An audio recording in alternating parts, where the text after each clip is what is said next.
Tonight on Greater Boston, as Ukraine fends off Russian troops on the ground, the Kremlin is targeting power stations from the sky, exacerbating a humanitarian crisis. Carol Saivetz of the Harvard Ukrainian Research Institute and Washington Post reporter Missy Ryan join me with the latest on the war. And later, polls are pointing to a Republican take-back of Congress in November, despite election denialism and the January 6th insurrection, the overturning of Roe v. Wade, and more. Where have Democrats gone wrong, and is it too late to fix it? Two Democratic strategists weigh in. And finally, confused about this year's ballot questions? You're not alone. We'll break down the ins and outs of question 2.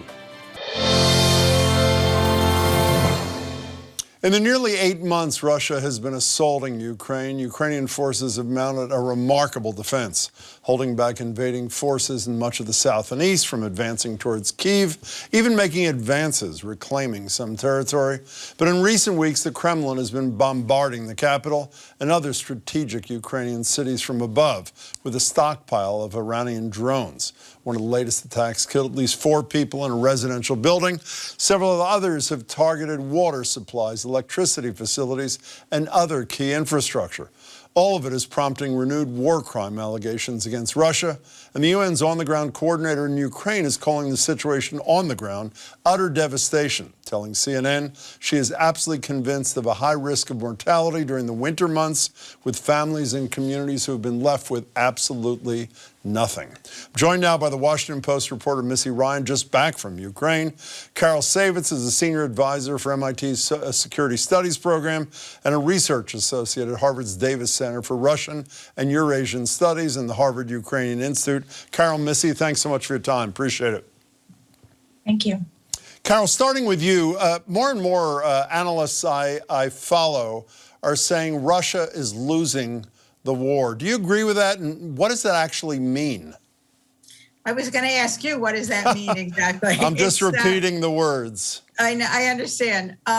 It seems to me that Russia has lost certainly the public relations aspects of the war. I mean, with the Ukrainian counteroffensive and the successes that they've had, and with the world condemnation of this intensive bombing and missile attacks over the last couple of weeks. I think the question that we all need to grapple with is whether Russia thinks it can continue these attacks in order really to hurt the Ukrainians throughout the winter, at which point either they're hoping that the Ukrainian population will say we've had enough, or whether by turning off the energy spigot, there'll be a split in the NATO-US alliance in terms of continuing to support Ukraine and providing weapons. You know, Missy, most of the people I've heard say that have not done what you've done, been on the ground in Ukraine. You're just back a couple of days. What's your reaction to those kinds of statements?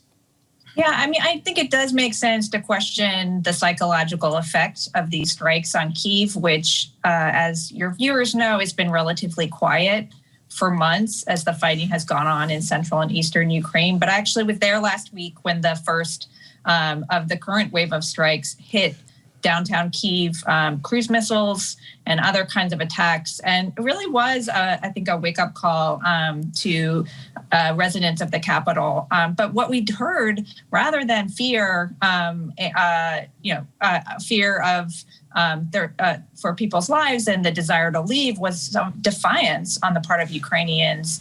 And they really expressed, most of the people that we talked to, a desire to stand up to Putin and not allow his intimidation campaign to cow them. Yeah, you know, Missy, staying with you, I've seen that Gallup polling, which says a huge majority of Ukrainians said we should fight till we win.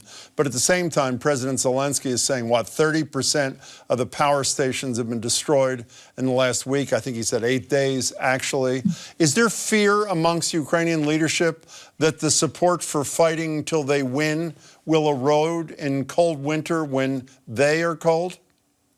I don't think so. I think that if there are concerns related to energy, it's more about support in Europe. And as consumers in countries like Germany and Slovakia and Poland face higher energy prices, whether or not that'll erode the support there, Ukrainians are already taking measures to ration their electricity. We saw that actually in the days after the first attacks when I was still there, was, much of the city was dark. They're deploying additional police patrols to help keep people safe in those conditions.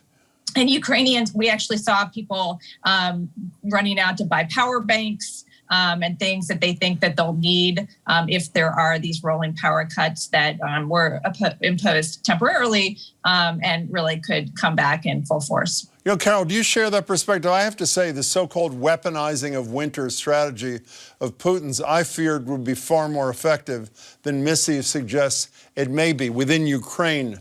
I'm talking about. Do you share her analysis?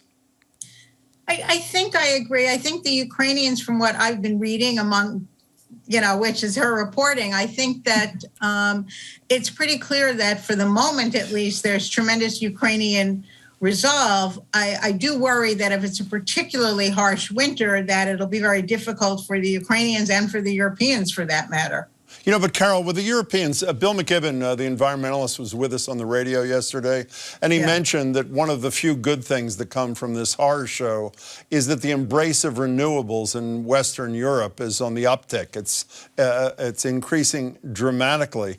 But how about Western European ally support for the Ukrainians when an energy crisis sets in there? Well, I've actually been surprised at the resolve demonstrated thus far by all of our European allies, much more than I would have expected, actually. And I have to say, maybe it's putting on my Kremlinological hat a little bit.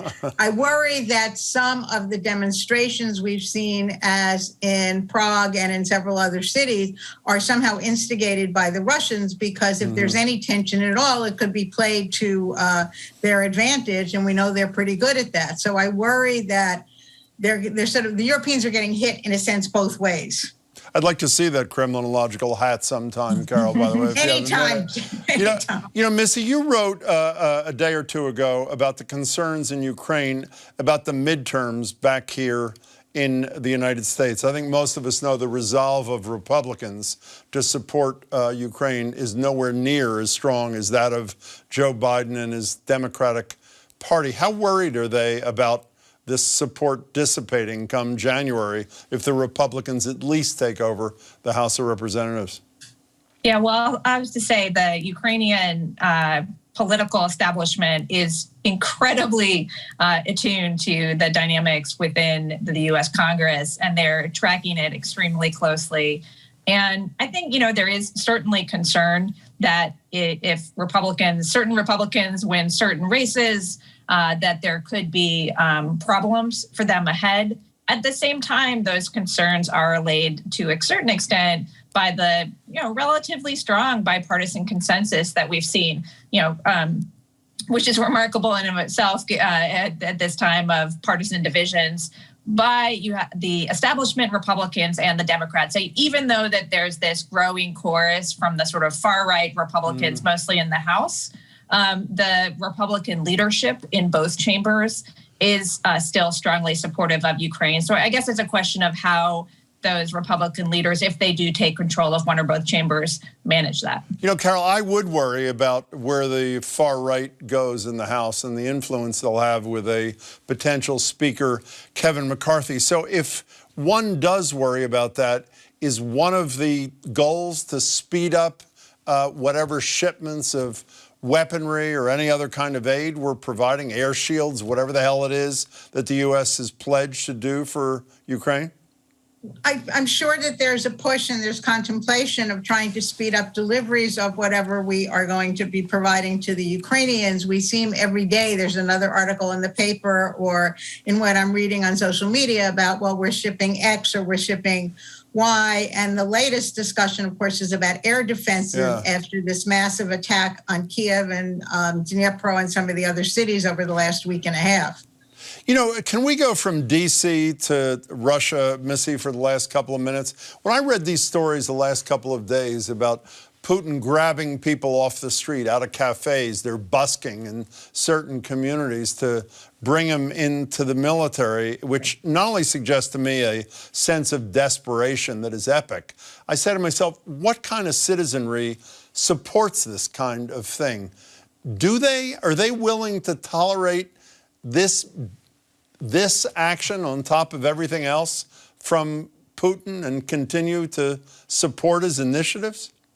I think it's a really good question, and I spent a lot of time talking to Ukrainians about this to the extent they are speaking to relatives and, analyzing the Russian sentiment. It's difficult to know because, there's little reliable polling and people feel the need to self-censor, but to a large extent. But we really have seen dissent break into the open in a very unusual way from certain, influential commentators and people in the political establishment in Russia, which does suggest that, there is this growing dissatisfaction with the way the war is going. And clearly the mobilization is deeply unpopular. So, I don't have any, I think what is harder to know is the extent to which Russians were okay with the war before that. And, people will say that there's a sort of apathy. People feel checked out from politics because they've been,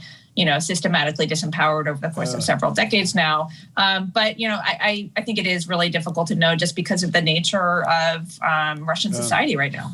What kind of vulnerability does this create for Putin, Carol? I think it's a really interesting question. Can I go back to something Missy just said? You can do anything you want, sure. Thank you. I think that on the one hand, we know that the mobilization has really been a dismal failure because over 300,000 people are reported to have fled Russia. Many of them are in Kazakhstan and Georgia, any place they could go where they didn't need a visa. So I think that even if people aren't publicly criticizing Putin or the war effort, that people whose sons, husbands, whatever, are suddenly no longer in the country or are cannon fodder on the front lines are going to be very upset about what's going on. But we did need to differentiate that from the public criticism that Missy was also referring to, because those are coming from military bloggers and from really hardliners, people who support the war effort but don't think that Putin has been tough enough. And there's a lot of speculation that this wave of attacks on Ukraine in the last 2 weeks are spurred by Putin's desire to say, see, I'm really tough and I'm determined to pursue the war effort to sort of shut up the dissent on the hard line. I don't know whether it's right or left. Missy, I only have a couple of seconds left, but ordinarily when I'm talking about Ukraine on the show, I do it with Carol and Tom Nichols, who writes the Peacefield newsletter for The Atlantic. And when I asked them, when is this war over, they both said in sync, it's over when Putin's over. Is that the perspective that Ukrainian leaders and people feel, that until Putin's gone, Russia won't be gone? I think many Ukrainians share that sentiment. In fact, President Zelensky has explicitly committed himself to that goal. Obviously anything could change, but he has said that he will not hold talks with Putin until there's a different leader. So that sort of creates all these complications with Zelensky's Western backers who are not committing to a goal of regime change. Missy, your reporting is terrific. I really appreciate your time tonight. And Carol, it's great to see you as always. Thank you both. Thanks, Jim. Thank you. Thanks. It might seem like Democrats would have the advantage heading into the midterm elections, given everything Republicans have done in the past couple of years, from top GOP leaders backing Trump's efforts to steal the 2020 election, defending his role in inciting violent insurrection at the Capitol, to the many Republicans in Congress repeatedly voting against relief bills aimed at helping Americans get through the pandemic, and the right-wing Supreme Court majority striking down abortion rights the majority of American people support overwhelmingly. Given all that, you might think the Democrats would be in a pretty good position right now. But a new poll from the New York Times is telling a very different story. The survey finds that 49% of likely voters plan to vote for a Republican representative in Congress, with just 45% who plan to vote for the Democrat, and the trend is red. So how did Democrats fumble this advantage, if they did, and is there hope for a comeback? I'm joined by LaTosha Brown, co-founder of the Black Voters Matter Fund, and former congressional candidate Jesse Mermell, now the president and founder of deWit Impact Group. LaTosha, Jesse, great to see you both. Thank you for having me. LaTosha, let me start with you and add a couple of more items to that list. The Republicans are responsible for the disappearance of the poverty-eliminating child tax credit. We know about that. There was not one Republican vote for the nearly $2 trillion in COVID relief, including $1,400 checks. So with that mass of bad news for the Republicans and good for the Democrats, why are things trending away from the Democratic candidates?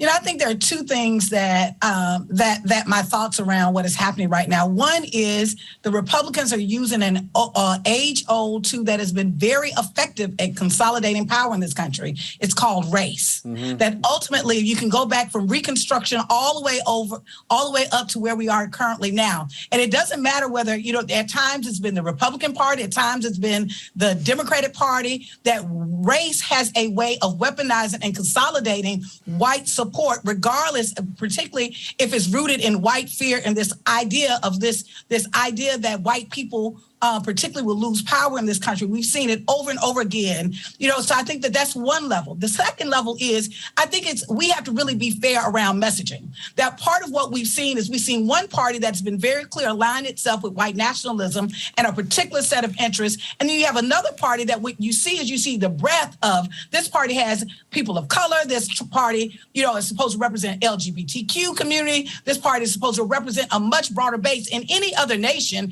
you would have a multi-party system that literally would have coalition politics. So you have a party that has a much, much more difficult job to create, to really be able to speak to a message that speaks to a majority of people, where you have one party that literally has doubled down and said that they're only going to speak to those who really think about this white fear. Jesse, do you buy LaTosha's analysis? I buy it lock, stock, and barrel. I have to say the Republican Party, time after time after time, doubles down on fear. That fear, more times than not, is rooted in racism, as LaTosha pointed out. They are doing that in spades in this election. And I have to say, the poll for the New York Times obviously got a lot of attention. What we aren't talking about is the fact that since Dobbs came down, Roe was overturned in June, women are showing up and registering in huge numbers, motivated by Roe, motivated by abortion, which, by the way, is an economic issue. Everyone forgets to talk about that.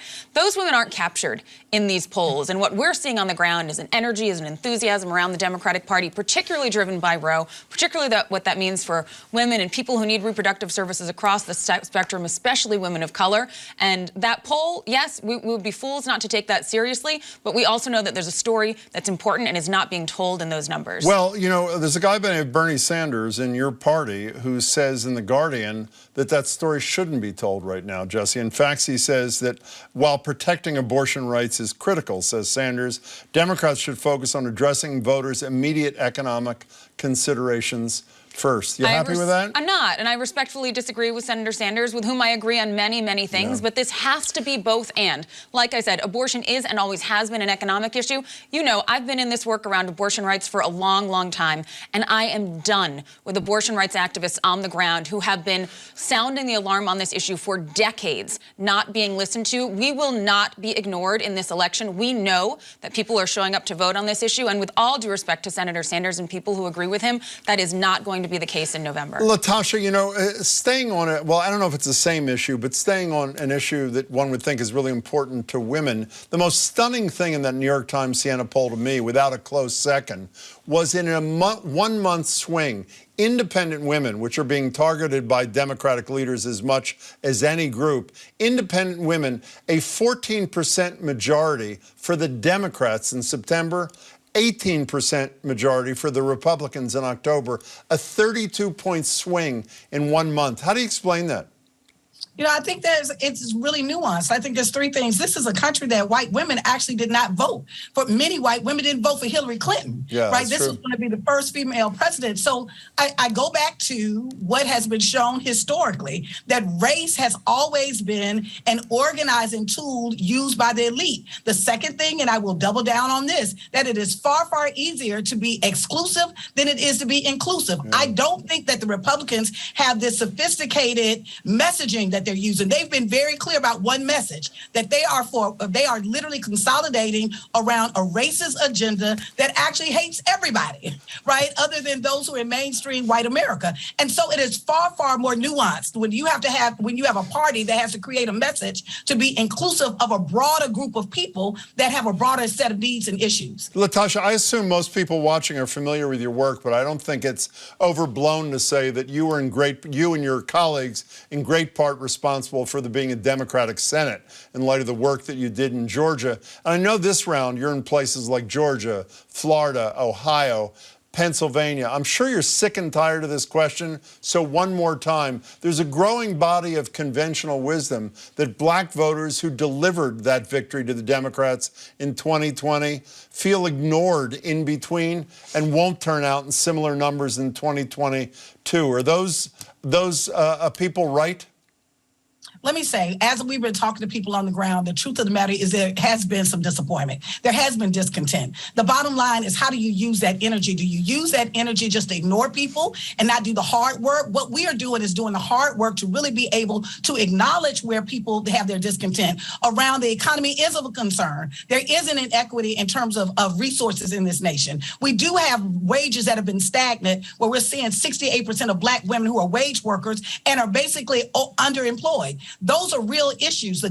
What we're doing is literally leaning into them, not about participation, but about the building of power to help people recognize that part of where we are in this moment is in a transitional moment, that we have to lean into putting people in place that are going to be responsible to us so that we can change the policy that is going to serve us. Speaking of change, in 3 weeks to go, I think it's 3 weeks from today, Jesse, how do the Democrats change this trend of the last week or so? Action, action, action, action, responding to exactly what LaTosha has been talking about. And you're starting to see it. Today, Joe Biden gave a speech saying that the first thing he's going to do, the first piece of legislation after a Democratic Congress and Senate is sworn in with 2 new Democratic senators, file legislation codifying Roe. We've seen him gone out there and pardon people with simple marijuana convictions to make sure that they're able to get housing, that they're able to pursue jobs.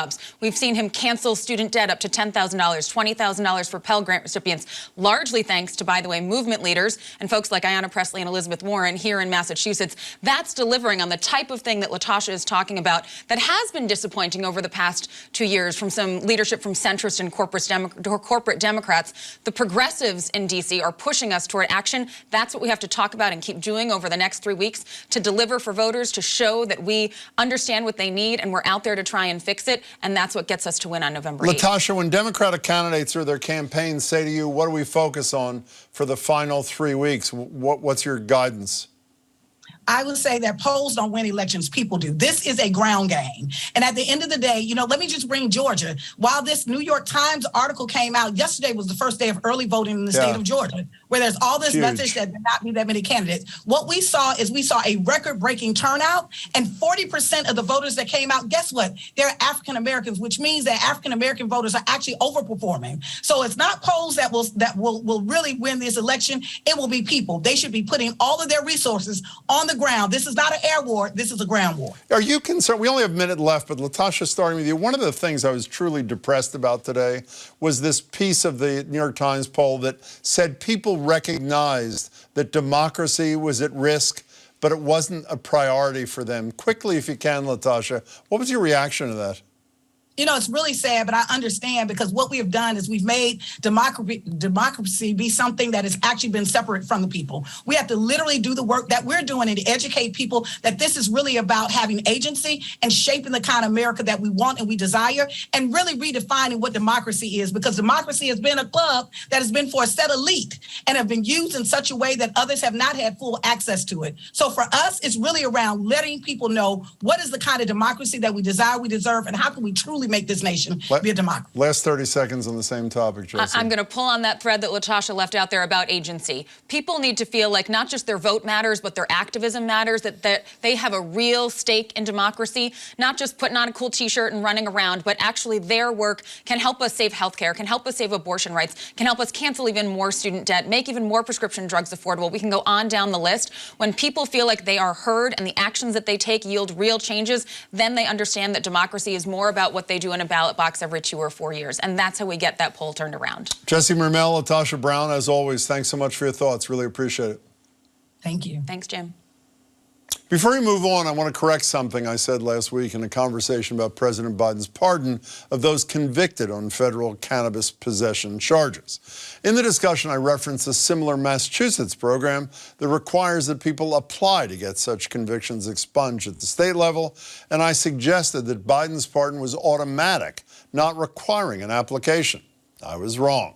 According to the Department of Justice, people may need proof that the proclamation applies to them in order to achieve the full benefits of the pardon, including getting the conviction wiped from the record.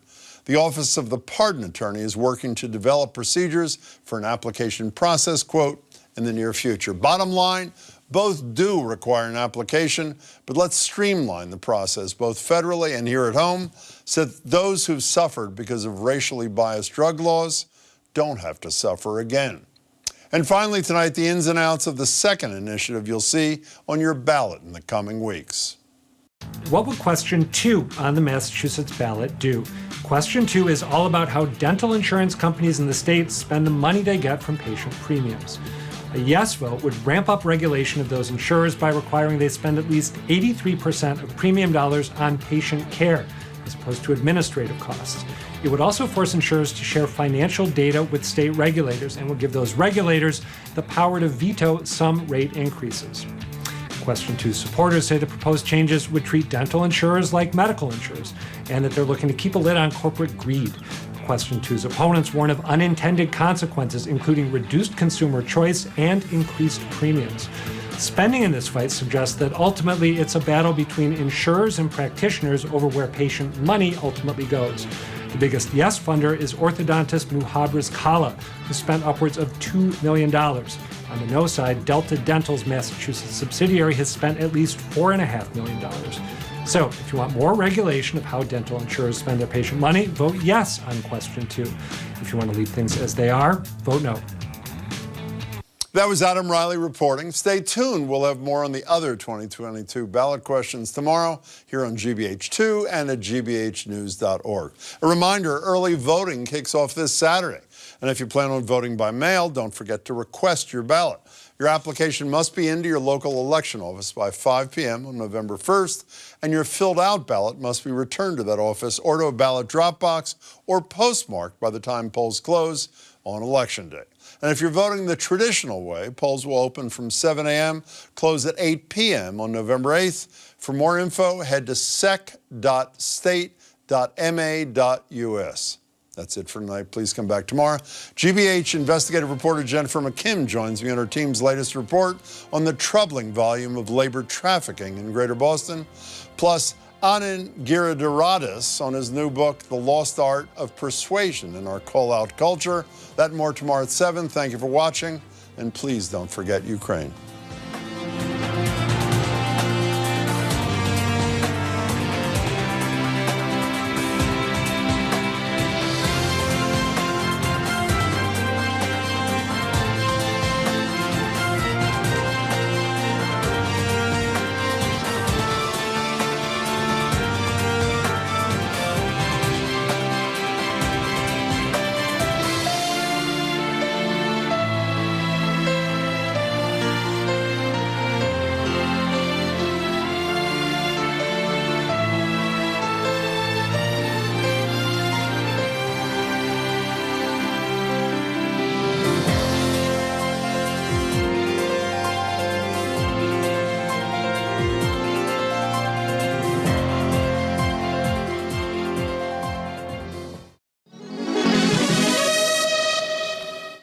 Next time on